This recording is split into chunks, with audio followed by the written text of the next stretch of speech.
हम ईसाई की पुस्तक उसका एक अध्याय वचन 15 से 20 तक पढ़ेंगे। जब तुम मेरी ओर हाथ फैलाओ तब मैं तुमसे मुख फेर लूंगा। तुम कितनी भी प्रार्थना क्यों ना करो तो भी मैं तुम्हारी ना सुनूंगा, क्योंकि तुम्हारे हाथ खून से भरे हैं। अपने को धोकर पवित्र करो, मेरी आंखों के सामने से अपने बुरे कामों को दूर करो। भविष्य में बुराई करना छोड़ दो, भलाई करना सीखो। यत्न से न्याय करो, द्रवी को सुधारो, अनाथ का न्याय चुकाओ, विधवा का मुकदमा लड़ो। यहोवा कहता है, आओ हम आपस में वाद विवाद करें। तुम्हारे पाप चाहे लाल रंग के हो तो भी वे हीम के समान उजले हो जाएंगे, और चाहे अरगवानी रंग के हो तो भी वे ऊन के समान सफेद हो जाएंगे। यदि तुम आज्ञाकारी होकर मेरी मानो तो इस देश के उत्तम उत्तम पदार्थ खाओगे, और यदि तुम ना मानो और बलवा करो तो तलवार से मारे जाओगे। यहोवा की यही वचन है।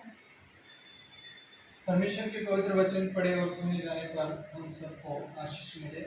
आज हम परमेश्वर के पवित्र वचन से बातचीत करेंगे और आज का विषय है परमेश्वर की सहनशीलता, दया का प्रत्युत्तर देना। हम इसमें 4 बातों को देखेंगे और पहली बात यशायाह की पुस्तक उसका एक अध्याय 15 वचन से 20 वचन तक हम देखते हैं। तो 15 वचन में परमेश्वर का दास यशायाह लिखते हुए कहता है कि तुम्हारे पाप चाहे कैसे भी किसी भी प्रकार से आपने पाप किए हैं, उस पाप के कारण परमेश्वर आपसे और मुझसे बात नहीं करेगा, लोगों से बात नहीं करेगा।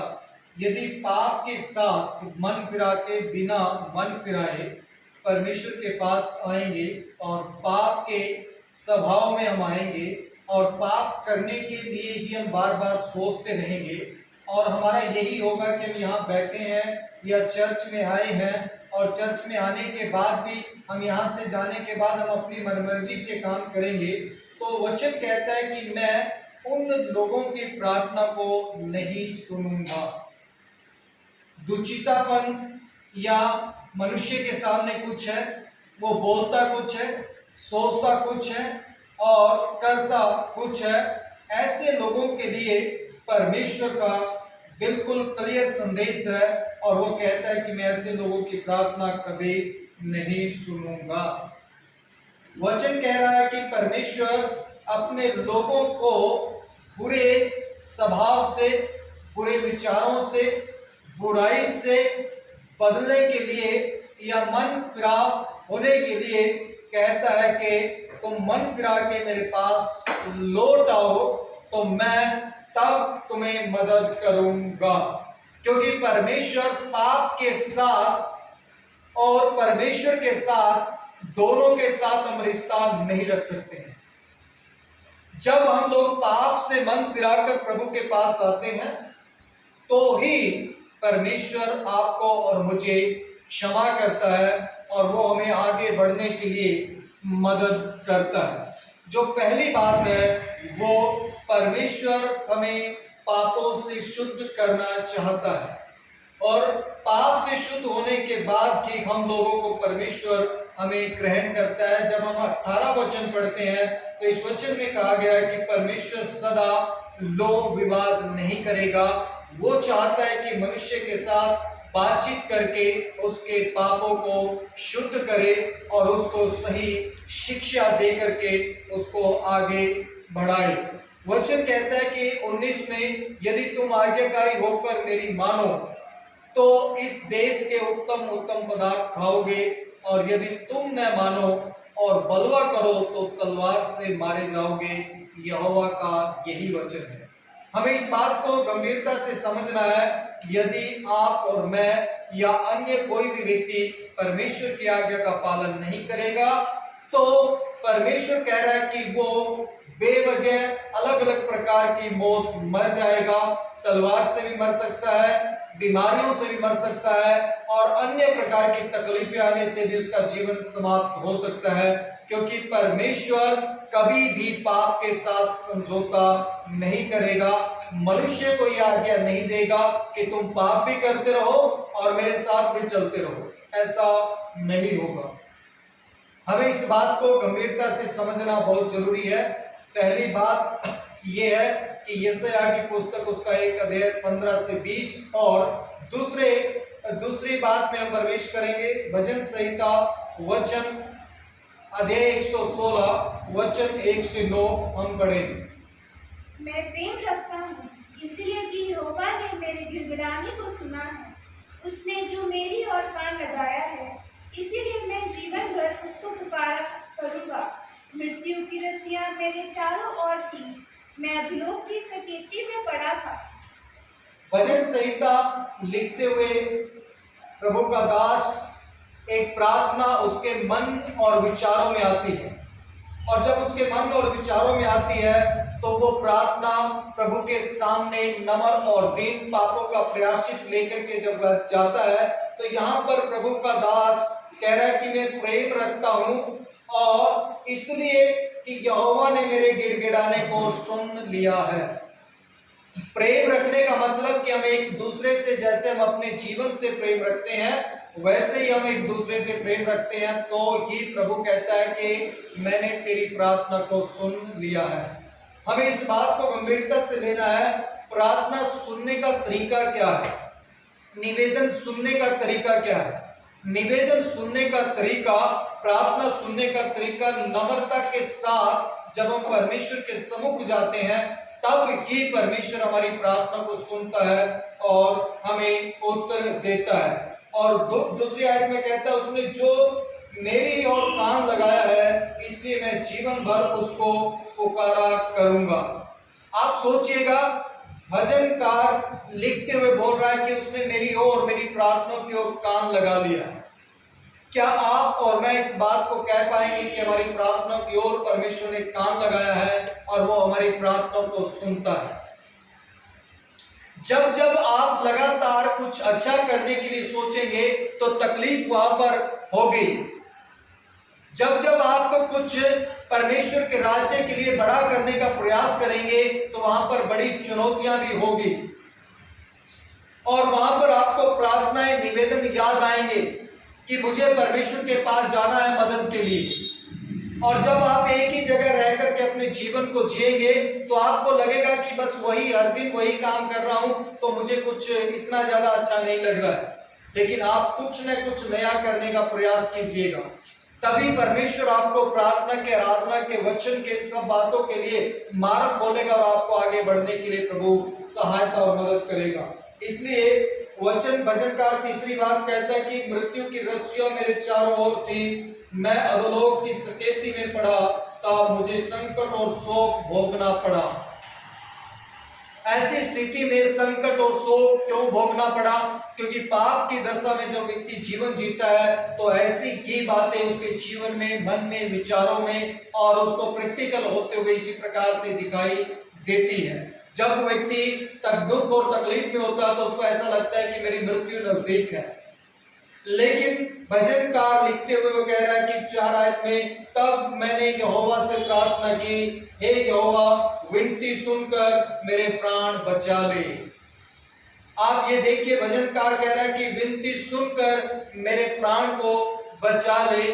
आप और मैं इस बात का ध्यान रखें कि परमेश्वर प्रभावशाली और सर्वशक्तिमान और सर्वज्ञानी, सर्वव्यापी परमेश्वर है, जो कभी नहीं मिटने वाला सनातन परमेश्वर है, जिसका कभी भी ना शुरुआत है और ना कोई अंत है।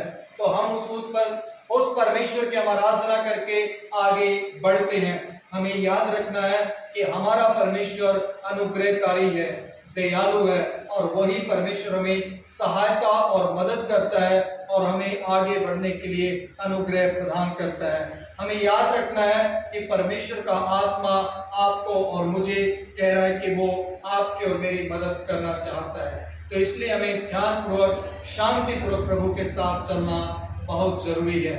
जो दूसरी बात है, उसके उद्धार के लिए प्रभु से प्रेम करें। उद्धार के लिए प्रभु से प्रेम करना है।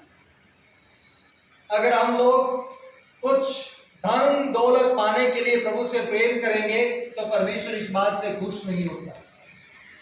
धन दौलत सब कुछ सारा कुछ परमेश्वर का ही है, हम उसको दे भी कुछ नहीं सकते। और जो कुछ आपको दिया है, प्राप्त करने के जो तरीके हैं, जब आप उन तरीकों को अपनाएंगे तो आप उस धन को भी प्राप्त कर सकते हैं।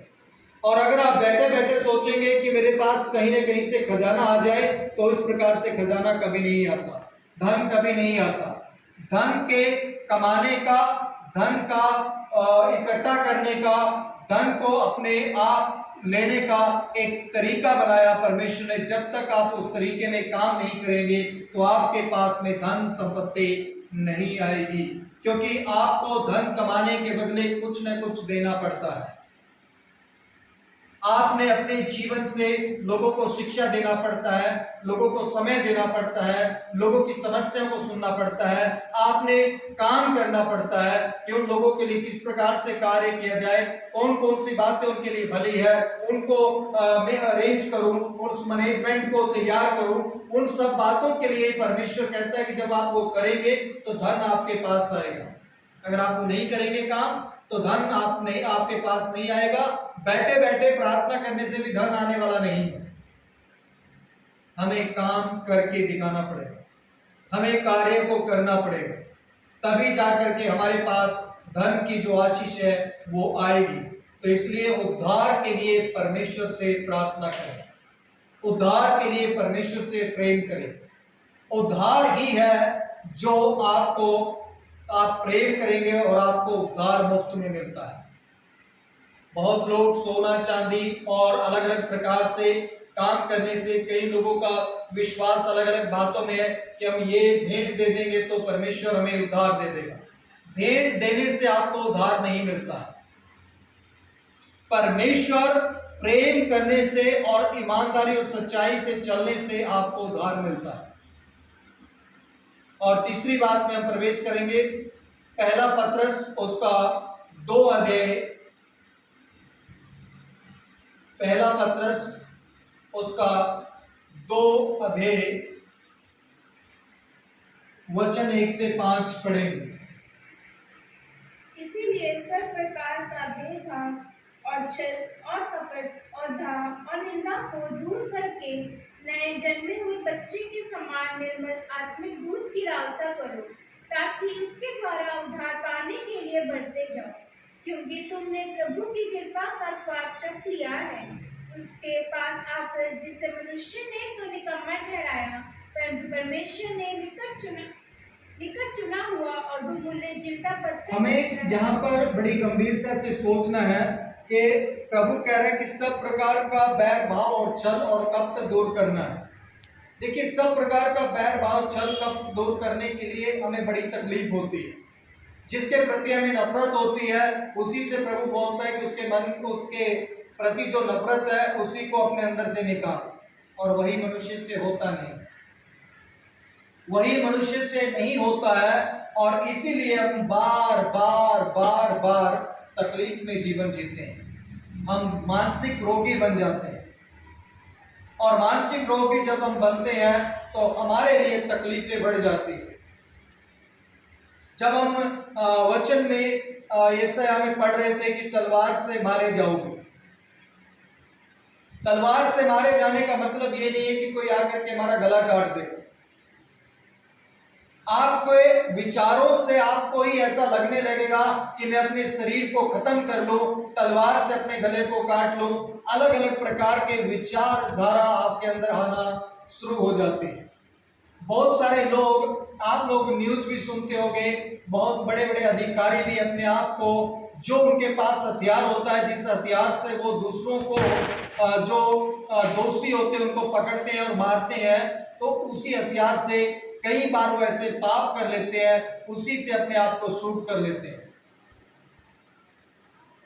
जिसमें कि जब वो अपने गले लगाता है, उसको चूमता है, वो कहता है कि मैं देश की रक्षा के लिए, लोगों की हिफाजत के लिए काम करूंगा। लेकिन उसी की चतुराई में जब वो उसका गलत उपयोग करता है, गलत उपयोग करते करते वो उसी से मारा जाता है। हम याद रखें, आपके पास जो अधिकार है उस अधिकार का जब आप दुरुपयोग करना शुरू करेंगे, वही आपके जीवन के लिए बाद में खतरा बन जाएगा और आपको लगेगा कि मुझे यहीं पर अपने जीवन को समाप्त कर देना चाहिए। इसलिए परमेश्वर का वचन कहता है कि बैर भाव और छल और कपट को हमें दूर रखना है, यदि हमें खुशी और आनंद के साथ प्रभु में जीना है। खुशी और आनंद, जब हम इन चीजों को अपने मन से दूर करेंगे, हमारा मानसिक संतुलन सही रहेगा। हम भयभीत नहीं होंगे, हम डरेंगे नहीं, हमारा मन कच्चा नहीं होगा, क्योंकि उसका बदला लेने के लिए परमेश्वर बैठा है और सही समय पर परमेश्वर बदला लेगा। आपको और मुझे पता भी नहीं लगेगा कि कब उसने बदला ले लिया। आपको याद रखना है कि बदला लेने का काम परमेश्वर का है, आपका और मेरा नहीं है। वचन कहता है कि नए जन्मे हुए बच्चे, जब बच्चा नया जन्मता है, उसको किस चीज की लालसा होती है? उसके मन में किसी प्रकार का विद्रोह बैर भाव नहीं होता है, पर वो हमेशा अपनी माँ के गले से चिपक के रहता है और अपने माँ के दूध की लालसा करता है। थोड़ी देर में मुझे लगता है कि बच्चे को 2 घंटे के बाद, हर दो घंटे के बाद में उसको दूध चाहिए और वो माँ को बोलता है, माँ नहीं सुनती तो वो रोता है और चिल्लाता है और फिर उसको माँ दूध पिलाती है। हमें इस बात को समझना है, हमारा मन ऐसा ही होना चाहिए। जब हमें किसी प्रकार का मन में कोई संदेह या किसी प्रकार का कोई अड़चन आती है, तो उस समय में हमें परमेश्वर के पास जाना चाहिए, हमें परमेश्वर के नजदीक जाना चाहिए। जिस समय में मूसा इजरायली लोगों को मिस्र में से निकाल के लेके आ रहा था, उस समय क्या हुआ? सारी 10 की 10 चमत्कार वहां पर फिरौन के सामने हुए और इजरायलियों ने सोचा कि चलो इन बातों से कौन डर गया? फिरौन डर गया और उसने हमें छोड़ दिया और हम चल रहे हैं। और चलते चलते उनके सामने अचानक से क्या हो गया? लाल समुद्र आ गया। और जब लाल समुद्र आया और पीछे से कौन आ रहा है? फिरौन आ रहा अपनी सेना के साथ। सब के सब डर गए और डरने के बाद क्या हुआ कि अभी फिरौन हमें छोड़ेगा नहीं, अपनी सेना के साथ हमें तलवार से मार डालेगा। मूसा किसके पास गया? फिरौन के पास रिक्वेस्ट लेकर नहीं गया, फिरौन के पास वापस नहीं गया और उसने अपने परमेश्वर के सामने घुटने टेके और कहा, प्रभु अभी मैं क्या करूं? उस समय में मन फिराव जो था मूसा का, और मूसा परमेश्वर के पास गया और मूसा को परमेश्वर ने कहा अपनी लाठी समुद्र में डाल दे, और समुद्र 2 भाग हो गया। सूखी भूमि वहां पर दिखाई देने लगी। आप याद रखिएगा, जब आपके जीवन में आप एक समस्या पे जय पाके आते हैं, आप हमेशा याद रखना है कि अगली चुनौती इससे बड़ी है। अगली चुनौती का मतलब मुझे इससे ज्यादा परमेश्वर के सामने गिड़गिड़ाना पड़ेगा। मेरा रिश्ता परमेश्वर के साथ इससे ज्यादा घनिष्ठ रिश्ता होना चाहिए। इससे ज्यादा मैं प्रभावशाली प्रार्थना करने वाला बनूं, इससे ज्यादा मैं काम करने वाला बनूं। आज आप और मैं इस बात को समझें। आप जहां तक पहुंच गए हो, जितने आपने परेशानियों का सामना किया है, उससे बड़ी चुनौतियां आपके सामने हैं। आप बड़ा बनना चाहते हैं, आगे चलना चाहते हैं, आप आगे बढ़ना चाहते हैं, तो प्रतिदिन ये सोच के चलिए कि कल का दिन मेरे लिए जो आज का दिन बीत गया है उससे ज्यादा काम है। अगर आप ये सोच के चलते हो तो परमेश्वर के आप तेज गति से, जो परमेश्वर काम कर रहा है उस गति से आप आगे बढ़ सकते हो। क्योंकि आप सोचिएगा, एरोप्लेन कितना तेजी से चलता है, एरोप्लेन कितना तेजी से चलता है। परमेश्वर के काम करने की शक्ति, परमेश्वर का काम करने की शक्ति, सोचने की शक्ति उससे ज्यादा तेज है। आपको समझना है जितने भी दुनिया में काम हो रहे हैं, हवा कितनी स्पीड से चलती है। आप सोचना है कि हवा कितनी तेजी से चलती है। आप उसकी गति को मापना या उसकी गति को समझना, तो वो आपके लिए, मेरे लिए संभव नहीं है। हमें इस बात को समझना है कि हमारी गति जो हवा जितनी तेज चलती है, परमेश्वर उससे ज्यादा तेज काम कर रहा है दुनिया में। हमें इस बात को गंभीरता से लेना है। हमें इस बात को गंभीरता से लेना है। हमें इस बात को समझना है कि परमेश्वर हमारा कितना प्रभावशाली परमेश्वर है। तो आप कितना तेजी से काम कर सकते हैं, चाहे वो आपके घर के हो, चाहे वो आपके बिजनेस के हो, चाहे वो आपका कोई भी काम क्यों ना हो, चाहे वो प्रार्थना का हो, कुछ भी हो, आप कितनी तेजी से काम कर सकते हैं। आप 5 मिनट में कितनी प्रार्थना कर सकते हैं। आपको सोचना है आप 10 मिनट में कितना तेजी से काम कर सकते हैं। जितना आप ज्यादा सोचेंगे, आपका ज्ञान परमेश्वर उतना ही अधिक बढ़ाएगा। जितनी आपकी गति, आप गति तैयारी के साथ आगे बढ़ाने की कोशिश करेंगे, आप उतना ही ज्यादा प्रभावशाली बनते जाएंगे। आप सोचेंगे चलो कल तो ऐसा हुआ था, आज क्या होगा।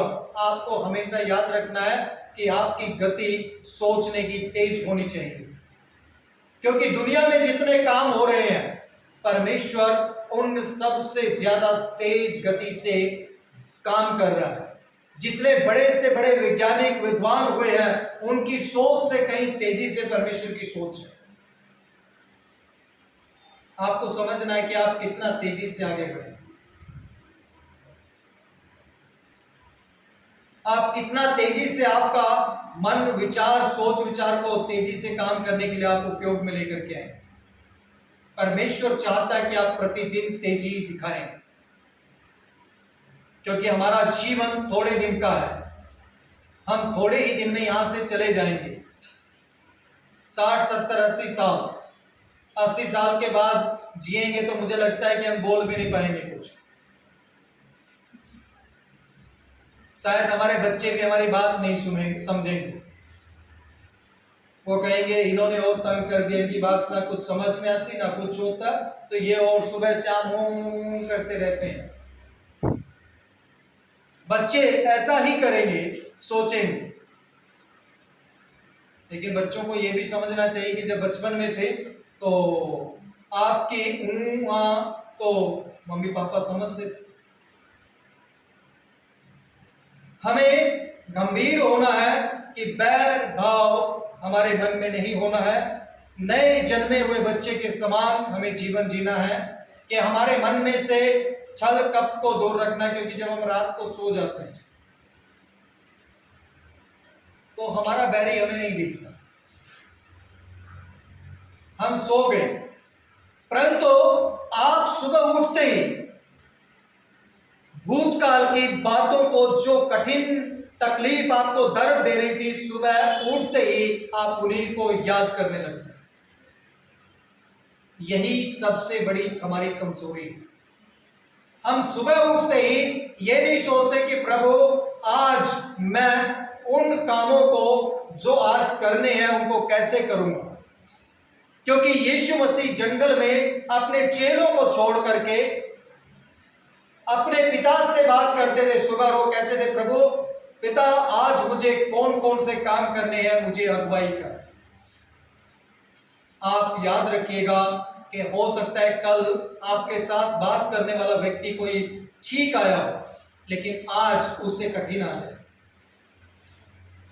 और कल आपके ज्ञान से कहीं ज्यादा बढ़कर कहीं ज्यादा ज्ञानवानी आपके पास आ जाए और उसके सवालों का जवाब आपके पास ना हो, तो क्या करेंगे। आपको प्रतिदिन परमेश्वर के पास आके तैयार रहना जरूरी है कि परमेश्वर आपको मदद करे, आप प्रभावशाली व्यक्ति बन जाएं। इसलिए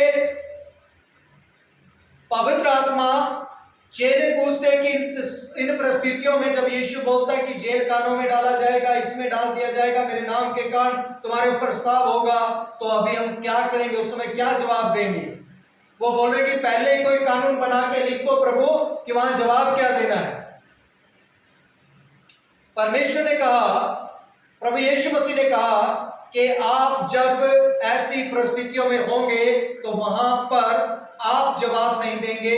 आप याद रखें, वहां पर परमेश्वर से प्रार्थना करें, परिस्थिति क्या है, सिचुएशन क्या है, उसको उस समझ के साथ परमेश्वर आपको उत्तर देने में मदद करेंगे। इसलिए पहले से तैयारी करके, तैयारी तो बाइबल से प्रार्थना सब कुछ है, लेकिन परिस्थिति वहां पर क्या हो गई है, हो सकता है जो हमने तैयारी की है वो परिस्थिति वहां पर ना हो। इसलिए परमेश्वर आपको और मुझे कहता है कि इन तमाम बातों में गंभीर होना बहुत जरूरी है। हमें अपने अंदर इस प्रकार का स्वभाव को नहीं रखना है और हमें आत्मिक रीति से प्रभावशाली बनना है, आत्मिक रीति से हमें आगे बढ़ना है। जो तीसरी बात है, सभी बुराइयों से अलग रहे और परमेश्वर के वचन की इच्छा रखें। हम चौथी बात में प्रवेश करेंगे, मत्ती रचित सुसमाचार उसका 5 अध्याय वचन 38 से 48 तक पढ़ेंगे। तुम सुन चुके हो कि कहा गया था, आप के बदले आप और दान के बदले दान।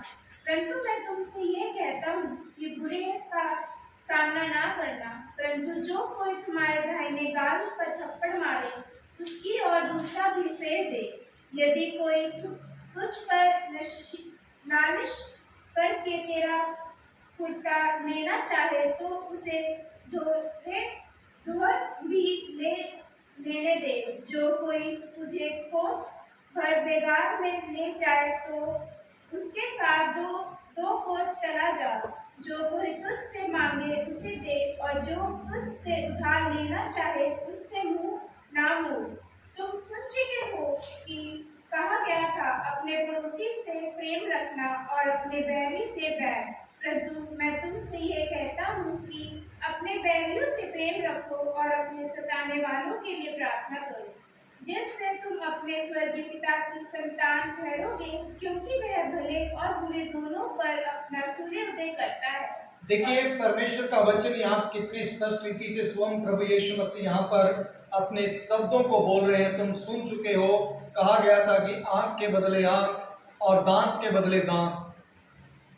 ये जब मूसा ने व्यवस्था दी थी, पुराने नियम की जब व्यवस्था को देखते हैं तो जैसा जो कर्म करता था उसको उसी के अनुसार फल दे दिया जाता था। यदि किसी ने किसी का हाथ काट दिया तो उसका भी सभा के सामने हाथ काट दिया जाता था। अभी यीशु मसीह यहां पर बोल रहा है कि तुम लोग ऐसा नहीं करोगे, बुराई के बदले बुराई नहीं करोगे, बुराई के बदले भलाई करोगे। और यही बात अक्सर लोगों को समझ नहीं आती। जब हम लोग बुराई करते हैं तो लोग हमारे साथ बुराई करने के लिए आते हैं, क्योंकि वो समझते हैं कि ये हमारे साम्राज्य को खत्म कर रहे हैं। पर हम लोग उनके साम्राज्य को खत्म नहीं करते हैं। जो बुराई है उस बुराई के साम्राज्य को मनुष्य में से खत्म करने का प्रयास परमेश्वर का वचन करता आ रहा है और करता रहेगा। उसको हम लोग रोक नहीं सकते। मनुष्य की मनसा के अनुसार परमेश्वर काम नहीं करता। परमेश्वर अपनी मनसा के अनुसार मनुष्य को शुद्ध करना चाहता है कि पाप में मनुष्य ना जिए, पाप में मनुष्य ना मरे, पाप में मनुष्य का जीवन बर्बाद ना हो। पाप से बचाने के लिए परमेश्वर संगति के द्वारा, प्रार्थना के द्वारा, चर्च के द्वारा, अपने वचनों के द्वारा वो प्रोत्साहन देता है कि मनुष्य पाप से अलग रहे। परंतु मनुष्य का स्वभाव और मनुष्य के संगठन ऐसे बन चुके हैं जो पाप के अलावा वो कुछ सोच नहीं पाते।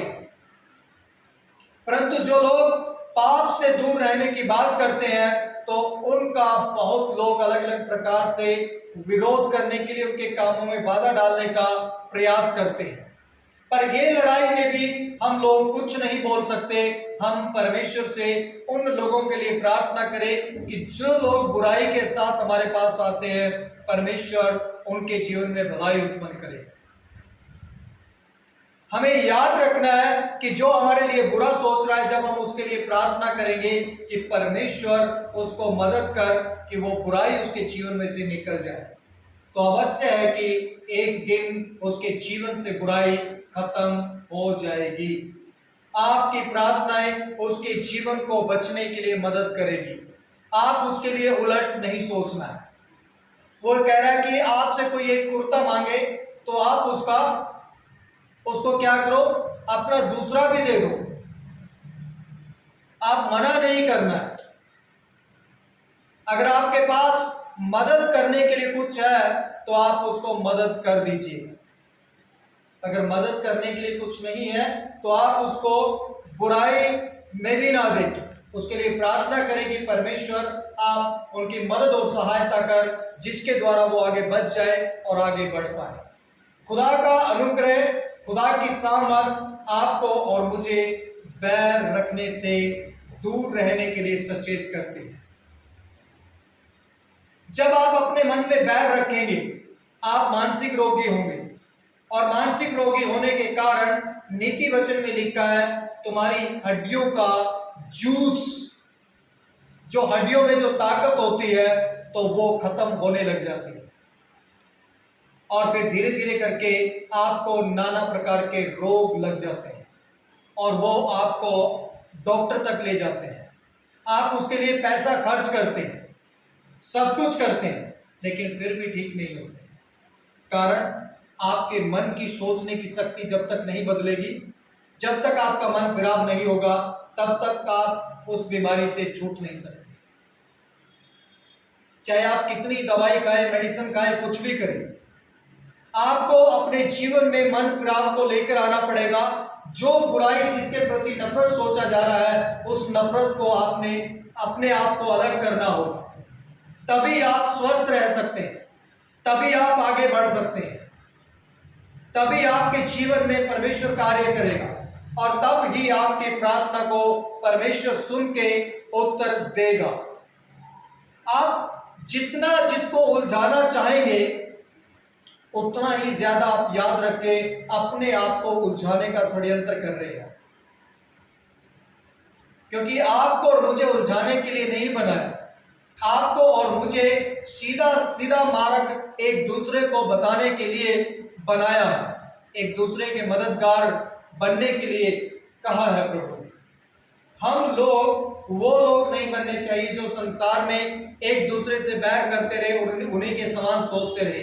ऐसा बनने के लिए परमेश्वर ने हमें नहीं बनाया है। ऐसा सोचने के लिए भी प्रभु ने हमारे जीवन को नहीं बनाया है। परमेश्वर चाहता है कि हम प्रभावशाली तरीके से हम प्रभावशाली काम करें। हम वो व्यक्ति बनना है जो परमेश्वर को प्रतिदिन प्रति सेकंड हमारे जीवन से महिमा मिलना है, क्योंकि यीशु मसीह यहां पर स्वयं इन तमाम बातों को कह रहे हैं। केवल आप दिखावे का काम ना करें।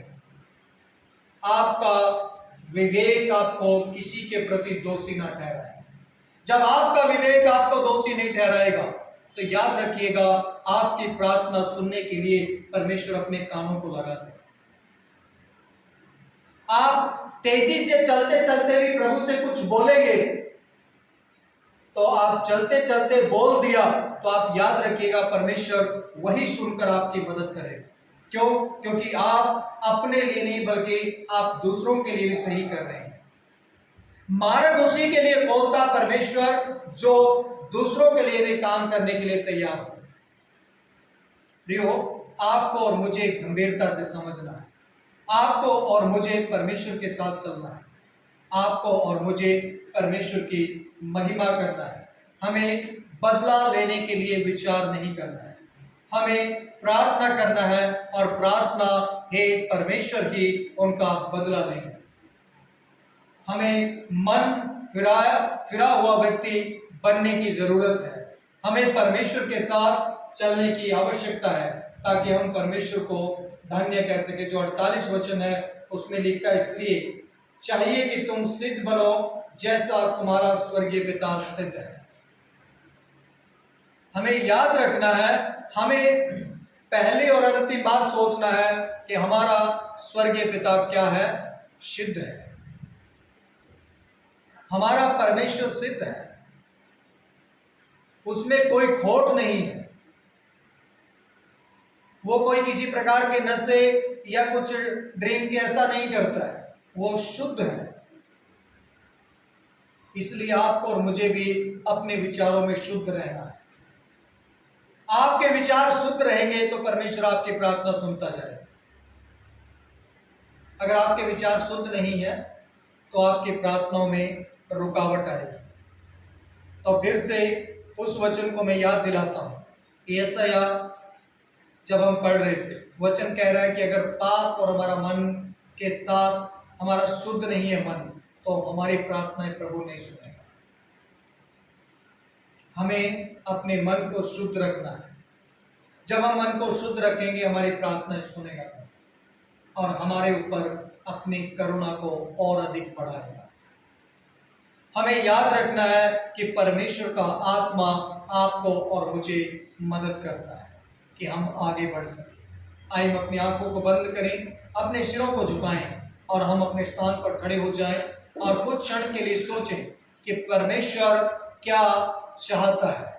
प्रिय परमेश्वर, हम लोग इस समय में आपके साथ रह करके कई बातों को सीख पाए, और जो चौथी बात है, एक दूसरे को क्षमा करें और प्रेम करें। प्रभु, आप हमें प्रेम के बारे में, आप अपने संदेश से परमेश्वर की सहनशीलता दया का प्रत्युत्तर देना। ऐ खुदा बाप, आप इस कलीसिया पर तरस खाए, इन लोगों को मदद करें, इन बातों को समझने के लिए प्रभु आप सहायता करें। मैं आपका सेवक होने के नाते यीशु मसीह के नाम में पिता, पुत्र और पवित्र आत्मा की आशीष इनके ऊपर उंडेलता हूं। इनके दुख और तकलीफ और समस्याओं को प्रभु दूर करता हूं। अंधकार की बात इनके जीवन से दूर रहे, इनके परिवारों से दूर रहे, इनके बिजनेसों में आशीष हो। प्रभु आपकी करुणा में आगे बढ़ा, अंधकार के बंधन इनके जीवन से टूट जाए। पवित्र आत्मा का अभिषेक प्रभु इनके जीवनों में कार्य करे। ऐ खुदा बाप, दया कर, आप दया के धनी परमेश्वर। मेरी आपसे प्रार्थना है, सभी लोगों पर अपनी करुणा कर कि बिजनेस में, कामों में, सब चीजों में आप आशीष दें। आपका नाम इनके जीवनों के द्वारा महिमा पाए, आपके राज्य की बढ़ोतरी इनके जीवनों में होने पाए। सब बातों के लिए प्रभु हम धन्यवाद देते हैं। प्रार्थना सुनने के लिए धन्यवाद। प्रार्थना मसीह यीशु के नाम में मांगते हैं, आमीन। पिता का प्रेम, प्रभु यीशु का अनुग्रह, पवित्र आत्मा की संगति आप सबके साथ प्रभु यीशु के दूसरे आगमन तक होती रहे।